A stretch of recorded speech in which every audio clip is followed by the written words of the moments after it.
China ہے. تو انہوں نے پورے کے پورا اس وقت جو پینٹاگون کا جو نومبر میں جو پلان آیا ہے، جو اسٹریٹجی جو ایشیا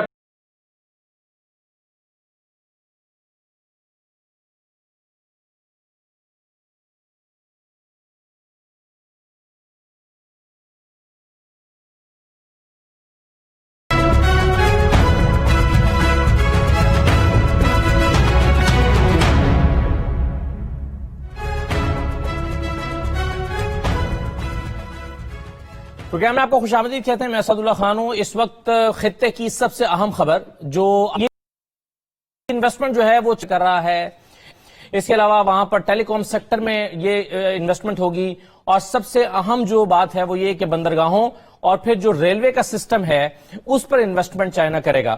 اب یہ زیادہ انویسٹمنٹ جو ہے وہ جو ترسیل کا نظام ہے یا جس کو وہ بیلٹ اور روڈ انیشیٹو کہتے ہیں، اس پر زیادہ انویسٹمنٹ ہونے جا رہی ہے. اب یہ اتنی بڑی ڈیولپمنٹ ہے، اور اس کے ساتھ جڑی ہوئی ایک اور ڈیولپمنٹ یہ ہے کہ ایران کے ریلوے کے نظام میں جو پہلے انویسٹ کرنے جا رہا تھا وہ بھارت تھا.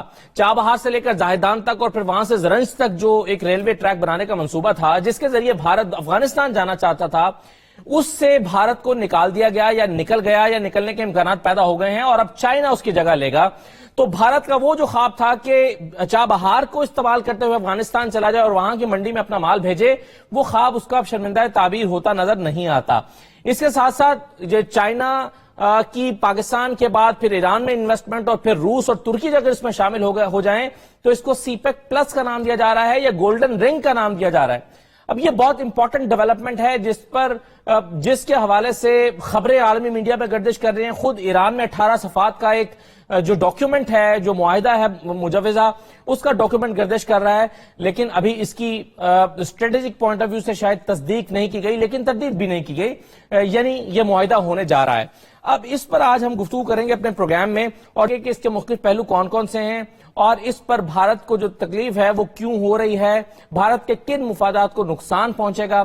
اور پھر پروگرام کے دوسرے حصے میں جا کر یہ بھی دیکھ لیں گے کہ آج جو شاہ محمود قریشی صاحب نے پریس کانفرنس کی ہے جس میں انہوں نے بھارت کے پاکستان کے حوالے سے منفی عزائم کا ذکر کیا ہے، وہ عزائم کس طرح سے خاک میں ملانے کی پاکستانی حکومت کی طرف سے کوششیں کی گئیں اور کتنی کامیابی ملی ہے، ان تمام چیزوں پر ہم گفتگو کریں گے. میرے ساتھ آج پروگرام میں مہمان موجود ہیں ارشاد احمد عارف صاحب. ارشاد صاحب آپ کو خوش آمدید کہتے ہیں. ایاز وزیر صاحب میرے ساتھ موجود ہیں. شاہد امین صاحب میرے ساتھ موجود ہیں، اور اوریا صاحب کچھ دیر میں جوائن کر لیں گے. تمام مہمانوں کو میں خوش آمدید کہتا ہوں. اور سب سے پہلے ارشاد عارف صاحب، میں سمجھنا یہ چاہ رہا ہوں کہ یہ جو انویسٹمنٹ ہے اس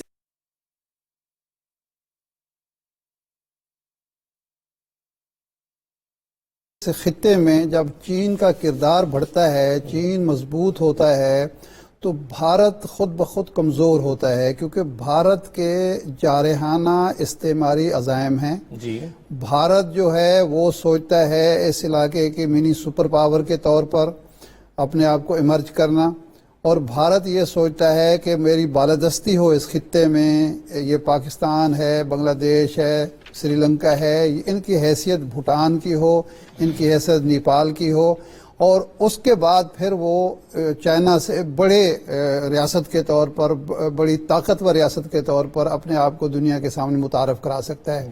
بدقسمتی یہ ہوئی کہ امریکہ نے بھی بھارت کی اس معاملے میں حوصلہ افزائی کی، اور وہ اپنے مقاصد کے لیے کی کہ چین کا اگر محاصرہ کرنا ہے یا چین کو کمزور کرنا ہے یا چین کو 65 ارب کا. ہم 2018 میں گئے تھے. میں اسی پروگرام میں ایک دو بار یہ بات کہہ چکا ہوں کہ ہمیں جو چائنیز انویسٹر تھے اور جو پاور کاریڈور کے لوگ تھے وہ کہتے تھے کہ آپ 65 ارب ڈالر پہ خوش نہ ہوں. یہاں تو 500 ارب ڈالر کے بارے میں سوچا جا رہا ہے. 500 ارب ڈالر انویسٹ ہم آسانی سے پاکستان میں کر سکتے ہیں، لیکن ہماری کیپیسٹی کا مسئلہ ہے. مثال کے طور پر یہ ریلوے کا جو ہمارا منصوبہ تھا، 5 سال نواز شریف کے گزر گئے، 2 سال ان کے گزر گئے.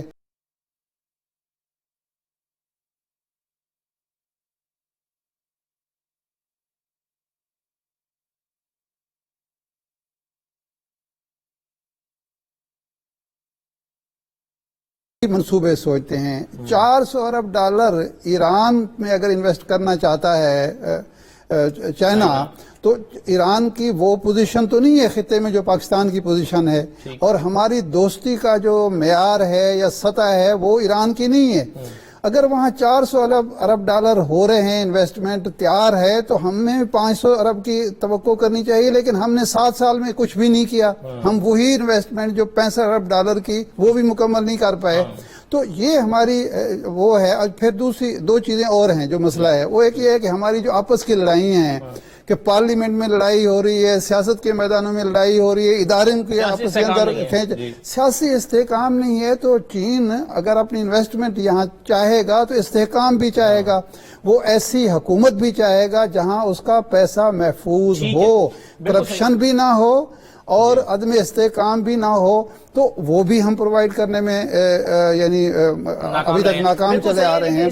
तो इस बुनियाद पर जो भारत की ख्वाहिश है बदकिस्मती से हम पूरी कर रहे हैं कि हम उस मेयार पर पूरे ही नहीं उतर रहे, उन तवक्कुआत पर पूरे ही नहीं उतर रहे कि वो पाकिस्तान में भी इन्वेस्टमेंट हो, बढ़े और हर शोबे में हो, और हम कैपेसिटी अपनी जो है वो शो करें कि हम 500 अरब डॉलर यहाँ कर सकते हैं, और दीगर जो शोबे हैं उसमें भी इन्वेस्टमेंट लाई जाएगी, और ज़राअत का खासतौर पर उन्होंने जिक्र किया।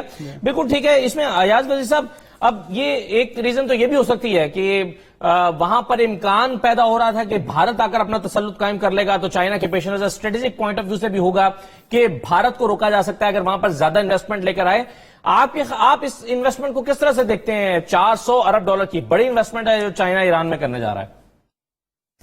देखिए, बहुत बड़ी इन्वेस्टमेंट है, इसमें शक नहीं है। और फिर ये मैं समझता हूँ कि पूरे रीजन की सियासत को शायद बदल ही दे, क्योंकि इससे बेशतर हिंदुस्तान और ईरान चाबहार बंदरगाह के डेवलपमेंट के लिए बड़े करीब हो रहे थे एक दूसरे के। 2003 में ईरानी सदर खातमी साहब ने हिंदुस्तान का दौरा किया था, उसमें इस चीज पे वो एग्री हुए थे कि चाबहार को हिंदुस्तान डेवलप करेगा ताकि उसके रास्ते फिर वहां से अफगानिस्तान के रास्ते सेंट्रल एशिया के साथ हिंदुस्तान कारोबार कर ले और अफगानिस्तान को भी और ईरान को भी अपना सामान पहुंचा दे। तो एग्रीमेंट तो उस वक्त से था, लेकिन 2014 को फिर मोदी साहब ने इसमें तेजी लाई। वो चाहते थे कि इसको जल्दी डेवलप कर ले ताकि पाकिस्तान के ऊपर डिपेंडेंस कम हो, और ये सारा जो ट्रेड है पाकिस्तान के साथ, ये उधर हिंदुस्तान वाया चाबहार के रास्ते हिंदुस्तान के साथ जो ट्रैफिक है वो चलता रहे, पाकिस्तान को दरमियान से निकाल दे। खा वो ईरान हिंदुस्तान का, अफगानिस्तान हिंदुस्तान का ट्रेड हो या हिंदुस्तान और सेंट्रल एशिया का ट्रेड हो। लेकिन फिर दरमियान में अमेरिकन सैंक्शन की बात आई ईरान के ऊपर, तो उस वजह से मेरा ख्याल है हिंदुस्तान ने अपना हाथ जरा हल्का रखा डेवलपमेंट में, वो तेजी नहीं आई जिसकी ईरान तवक्को कर रहा था। या हिंदुस्तान रिलक्टेंट क्यों था आपके ख्याल में? ना, हिंदुस्तान रिलक्टेंट इसलिए हुआ कि अमेरिकन सैंक्शन की वजह से शायद कि अगर अमेरिका को नाराज न करे। अब अमेरिका के साथ हिंदुस्तान के स्ट्रेटेजिक ताल्लुकात है, चीन को महदूद करने के लिए या चीन को इस रीजन में फैलने से रोकने के लिए वो अमेरिका का साथ ही है। तो वो नहीं चाहता कि किसी तरह भी अमेरिका को नाराज करे, उसके साथ बहुत गहरे ताल्लुकात है। तो इसका मतलब सर आपके तजज़िये से तो फिर मैं ये समझ पा रहा हूँ, जिस पर मैं चाहूंगा कि शायद अमीन साहब अपनी राय का इजहार करें, कि जो अयाज वज़ीर साहब कह रहे हैं उससे तो ये लग रहा है कि एक स्ट्रेटेजिक गलती हुई है अमेरिका से कि उसने अगर हिंदुस्तान को रोका वहां पर इन्वेस्टमेंट करने से और उसकी वजह से वो रिलक्टेंट हुआ, तो उस खला को पूरा करने के लिए चीन आगे आ गया। मैं थोड़ी सी गुस्ताखी करूंगा शायद अमीन साहब से पहले, वो मेरे सफीर भी रहे, काबिल एहतराम है। मैंने ये नहीं कहा कि अमेरिका ने चाबहार में इन्वेस्टमेंट से रोका है, बल्कि चाबहार के लिए अमेरिका ने अपने सैंक्शन में रियायत दी थी कि न करे। हिंदुस्तान खुद अपने ऊपर वो पाबंदी लगा रहा है शायद जी कि अमेरिका नाराज न हो। जी मैं चाबहार की नहीं, मैं जाहिर दूसरे मंसूबों की, जो गैस का मंसूबा था या दूसरा जो रेलवे का मंसूबा था, खास तौर पर जो एक ट्रेड के पर्पस के लिए इंडिया इस्तेमाल करना चाहता था अफगानिस्तान के लिए, मैं उसी के बारे में सवाल करता था कि रिलक्टेंट रहा, वरना वो अब तक मंसूबा मुकम्मल हो जाना चाहिए था या उस पर काम शुरू हो जाना चाहिए था। जी शाहिद अमीन साहब। देखिए, आपने अब तक जो कुछ कहा है उसके बारे में मैं ये जरूर कहूंगा कि यकीनन ये एक बहुत बड़ा फैसला है कि चीन जो है ईरान में इतना बड़ा इन्वेस्टमेंट करने का इरादा रखता है, लेकिन अभी ये मामला तय नहीं हुआ है। इसके बारे में फौरी तौर पे यकीन के साथ हम नहीं कह सकते कि सब कुछ हो गया है, होने वाला है, और फिर आने वाले वक्त में चीन के ऊपर भी बड़ा अमेरिका का दबाव रहेगा, हर किस्म की इकोनॉमिक सैंक्शन लग सकती हैं। और जैसे हिंदुस्तान को उन्होंने रोक दिया था ईरान में ज्यादा आगे बढ़ने से, हो सकता है कि अमेरिका का प्रेशर चीन के ऊपर भी पड़े। तो इसलिए अभी हम बिल्कुल यकीन के साथ नहीं कह सकते कि इतना बड़ा इन्वेस्टमेंट जो है वो बिल्कुल तय बात है और उसके में कोई रुकावट नहीं है। लेकिन बहरहाल ये एक स्ट्रेटेजिक चेंज है बिल्कुल, जिसको कहते हैं कि ईरान जो अब तक इंडिया के बहुत करीब था एक लिहाज से, चाबहार का मंसूबा जो था वो ईरान के ताउन के साथ, इंडिया के ताउन के साथ होने जा रहा था, उन्होंने अब चीन के साथ की तरफ रुख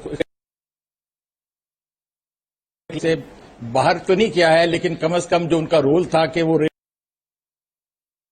क्या क्या करेंगे उससे उनको रोक दिया है। बल्कि जहां तक मैंने पढ़ा, ईरान ने यह भी कहा है कि जो ममालिक जो हैं अभी तक अपने वादे के मुताबिक काम करने से कासिर हैं या उनके ऊपर दबाव है, उसके ऊपर वो चले जाते हैं, उनके साथ हमें ज्यादा तवक्कुआत नहीं है। गोया कि ईरान जो है हिंदुस्तान से नाउम्मीद हुआ है कि वो अमेरिकन दबाव में आन के ताउन करने से रिलक्टेंट रहा है। देखिए, चाबहार जो है वो आमतौर पर तस्वुर किया जाता है कि ग्वादर का एक ऑल्टरनेट रूट है, या कम्पिटिटर है, या राइवल है। अभी ये क्लियर नहीं है कि ईरान जो है ग्वादर के सिलसिले में पाकिस्तान के साथ पूरा ताउन करेगा या नहीं, या अपना वही चाबहार का एक ऑल्टरनेट रूट रखेगा जो कि ग्वादर के मुकाबले में होगा। ये वक्त ही आने में बताएगा। मैं समझता हूं कि इंडिया का अमेरिका के साथ एक बहुत बुनियादी स्ट्रेटेजिक अलायंस है और वो जो है वक्त के साथ कायम रहेगा। इसका ये मतलब नहीं कि अमेरिका पाकिस्तान को नजरअंदाज कर सकता है। पाकिस्तान की अपनी अहमियत है, खासतौर पे in the context of Afghanistan, middle east, central Asia. तो एक किस्म का बैलेंसिंग एक्ट तो अमेरिका करेगा, लेकिन उसका सारा रुझान स्ट्रेटेजिकली इंडिया की तरफ है। तो एक किस्म की एक वो अलायंस सा बन रहा है कि पाकिस्तान और चाइना जो है करीब से करीब तर होते जा रहे हैं, इंडिया और अमेरिका करीब तर होते जा रहे हैं, ईरान भी अब वज़ाहिर जो है चाइना की तरफ माइल है। और ये हमारे लिए बाइस इत्मीनान है, क्योंकि अगर ईरान और चीन की दोस्ती बढ़ती है, यकीनन उसका पाकिस्तान को फायदा पहुंचेगा। सही है। एक चीज तो सर, चाबहार और गवादर का मुवाजना जो आप करने की बात कर रहे थे, उसमें एक चीज तो मैं बताता चलूं कि चाबहार और गवादर अपनी कैपेसिटी के एतबार से बहुत फर्क है। यानी चाबहार पर 20,000 टन के सुपर टैंकर्स अगर वहां पर आ सकते हैं, तो गवादर जो है 2 लाख टन के सुपर टैंकर्स को हैंडल कर सकता है। ये एक तो ये बुनियादी फर्क है, इसलिए इसी गवादर को हमेशा एक सुपरमेसी तो हासिल रहेगा, एक इंपॉर्टेंट हो जाएगा। और फिर चाबहार से के साथ साथ एक और जो बंदरगाह है जिसको चीन जिसको खुद डेवलप करने की कोशिश कर रहा है ईरान, जिसको बंदर जस कहा जाता है, अगर वो डेवलप होते जो आबनाए हुर्मुज के किनारे पर है। मेरे साथ अब मुझे जो इन मंसूबों से, खासतौर पर रेलवे के मंसूबों से निकलना, क्या सूरत हाल डेवलप हो रही है सर? देखिए, मसला सर यह है कि चीन की अगर ये पूरा का पूरा डॉक्यूमेंट अगर आप स्टडी करें तो आप हैरान रह जाएं कि ये पूरे का पूरा डॉक्यूमेंट जो है वो चीन को मुख्तलिफ किस्म की रोडों से जाके आके मिलाता है। आप खुद सोचें कि बीजिंग से वो चलता हुआ अलमाते से नीचे आता हुआ तेहरान से फिर उसके बाद आगे जाके तो रॉटरडैम में जाता है, रॉटरडैम से वापस आते हुए बार्सिलोना से करीब नीचे फिर नैरोबी में जाके फिर समुद्र में आ जाता है। ये वन बेल्ट वन रोड का है। उसके अंदर तेहरान में ऑलरेडी 2013 में ही उसका अनाउंस हो गया था कि वो सड़क उसकी जाएगी।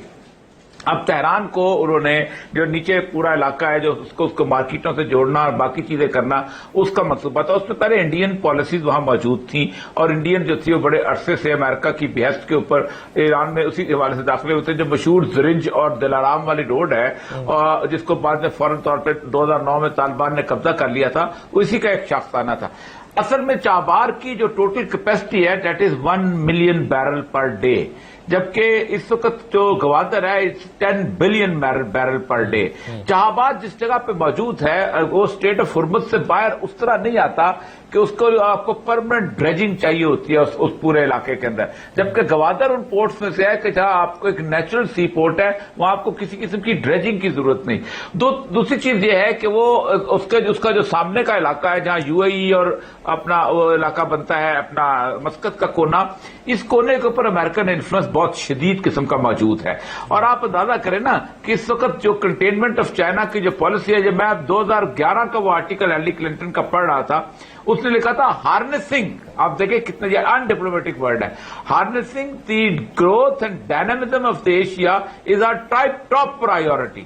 ہم نے لگام ڈالنا ہے ڈائنامزم کو اور گروتھ کو ایشیا کی، اور اس کے اندر سے ایشیا کی گروتھ چائنا ہے۔ تو انہوں نے پورے کا پورا اس وقت جو پینٹاگون کا جو نومبر میں جو پلان آیا ہے، جو اسٹریٹجی جو ایشیا پیسیفک پلان ہے، 3,75,000 جو فوج ہے وہ انہوں نے وہاں اسٹیشن کر دی ہوئی ہے۔ 3 بحری بیڑے جو ان کے ہیں وہ بہت بڑے، ایک روزویلٹ ہے، دوسرا ریگن ہے، تیسرا ایک اور وہاں پر کھڑا ہے۔ 2,000 جہاز جو ہے وہاں فلائی کر رہے ہیں۔ جاپان کو اور انڈیا کو، آسٹریلیا کو، ان تینوں کو ملا کے باقی ملکوں سے پیکٹ بنا لیا ہوا ہے۔ اس کا جو فلپین کا بیس ہے اس کو ری ایکٹیویٹ کر دیا ہوا ہے۔ اتنا کچھ ہو رہا ہے، اس کے اندر انڈیا نے الٹیمیٹلی وہاں سے نکلنا تھا، کیونکہ افغانستان میں نکل گیا، یہاں سے بھی نکل گیا۔ چابہار کا جو بیسیکلی ایران کی جو آئل ہے نا جی، آئل کی انڈسٹری وہ بڑی امپورٹنٹ ہے، چائنا کی لائف لائن بن سکتی ہے۔ ایران کی جو گیس ہے وہ چائنا کی لائف لائن بن سکتی ہے اس پورے علاقے سے۔ اور آپ دیکھیں نا کہ چائنا نے وہاں پر صرف 1 ملک یا 2 ملک کراس کرنے ہیں، اور سب سے بڑی بات یہ ہے کہ جو کیسپین اس کو ملے گا نا چائنا کو، وہ کیسپین تو آپ کا ایک یورپ کے ساتھ اس کا پورا کا پورا لنکیج ہے۔ اس کیسپین کے ارد گرد آپ گھومیں تو آپ حیران ہو جاتے ہیں کہ کون کون سے ملک اور کون کون سی مارکیٹ ہے۔ تو انڈیا کی ڈیفیٹ تو بہت بری ہوئی ہے۔ میں چابہار میں آج سے کوئی 2008 میں آخری دفعہ گیا تھا، تو وہ بلوچوں کو انہوں نے اٹھایا ہوا تھا امریکنز نے، تو بلوچ کہہ رہے تھے کہ دیکھیں جی مسئلہ سارا یہ ہے کہ ہمیں 1 روپیہ بھی نہیں ملتا، یہاں پر ستیہ ناش کر دیا ہے، ہماری زمین کے اوپر آ کے انہوں نے ایرانیوں نے یہاں پر بنا لیا ہوا ہے۔ اور پھر وہ ظاہر بات ہے ان بلوچوں کے ساتھ زیادتی تو ان کی ایرانیوں کی تھی، لیکن اس انڈیا کے آنے کے بعد وہ اور ذرا مسئلہ اس لیے ہو گیا تھا کہ ہیلمند کے اندر جو پشتون ہیں وہ بہت سخت خلاف ہیں انڈین کے۔ بعد اعجاز ابیر صاحب بیٹھے ہوئے ہیں، بحیثیت پشتون، وہ جو بقال کا لفظ استعمال کرتا ہے پٹھان، تو ہندو سے جتنی نفرت کرتا ہے دنیا میں کسی اور سے نہیں کرتا، اور وہ اس کے اندر پھر ان کی آمد و رفت تو یہ سارا کچھ تھا۔ تو اس وقت ایک بہت بڑی اسٹریٹجک موو ہے، لیکن مجھے لگتا یہ ہے کہ اس کے اندر نا سمندری سے زیادہ زمینی لڑائی جو ہے وہ بڑی جلدی متوقع لگتی ہے، ورنہ جو ہے ایک دفعہ سی پیک کی یہ روڈیں چل پڑی تو جیسے لڑائی سے آپ کی کیا مراد ہے؟ پھر چل پڑتا۔ یہ لڑائی سے کس لڑائی کی طرف آپ اشارہ کر رہے ہیں؟ انڈیا چائنا کی لڑائی ہے۔ یہ تو اب کوئی ایسا دن ایسا نہیں جہاں روز کوئی اخبار میں ایک چیز چھپتی نہ ہو کہ یہ کسی نہ کسی وقت جو ہے یہ رپٹ ہو جانا ہے، یہ صورتحال جو ہے۔ اور کیونکہ زمینی معاملات دیکھیں، چائنا کو آپ سمندری پہ تو روک لیں گے، آپ نے بلاکا جو ہے وہ انڈونیشیا اور اس کے درمیان میں سے اس جزیروں کے درمیان آپ نے ایک جہاز کھڑا کیا، آپ نے اس کو بحری طور پہ تو روک لیا، زمینی پہ آپ اس کو کیسے روکیں گے؟ زمینی روکنے کے لیے آپ کو انڈیا کا سہارا لینا پڑے گا۔ اسی لیے چائنا نے نیپال میں اپنی دوبارہ انویسٹمنٹ کیا ہے، نیپال کو کھڑا کیا ہے، اس کالا پانی والے ایشو پہ کھڑا کیا ہے، سلگری کوریڈور کے اندر جسے چکن نیک کہتے ہیں وہاں پہ اس نے انفلوئنس شروع کیا ہے۔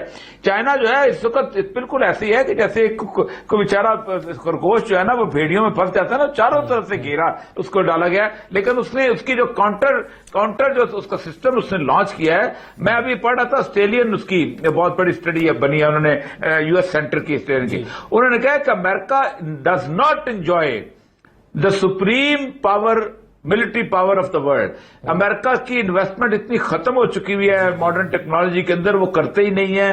پھر سب سے بڑی بات یہ ہے کہ 2 جنگوں نے اس کو مار دیا، اس کی کمر توڑ دی ہے، پیسے اس کے پاس اتنے ہیں نہیں کہ آگے چل پڑے، اوپر سے اس کو ہیومن رائٹس کا جو اس کو خبت ہے وہ ان چکروں میں اس کو وہ بھی مینٹین کرنا ہوتا ہے۔ اس وجہ سے کم از کم ایشیا پیسفک، ہاں ایشیا پیسفک میں وہ کہتے ہیں امریکہ پر سپر پاور۔ رائٹ سر، ایک چھوٹا سا میں بریک لے رہا ہوں پروگرام میں، بریک کے بعد دیکھتے ہیں کہ انڈیا کے پاس افغانستان میں جانے کے لیے متبادل آپشنز کیا ہیں۔ ابھی تو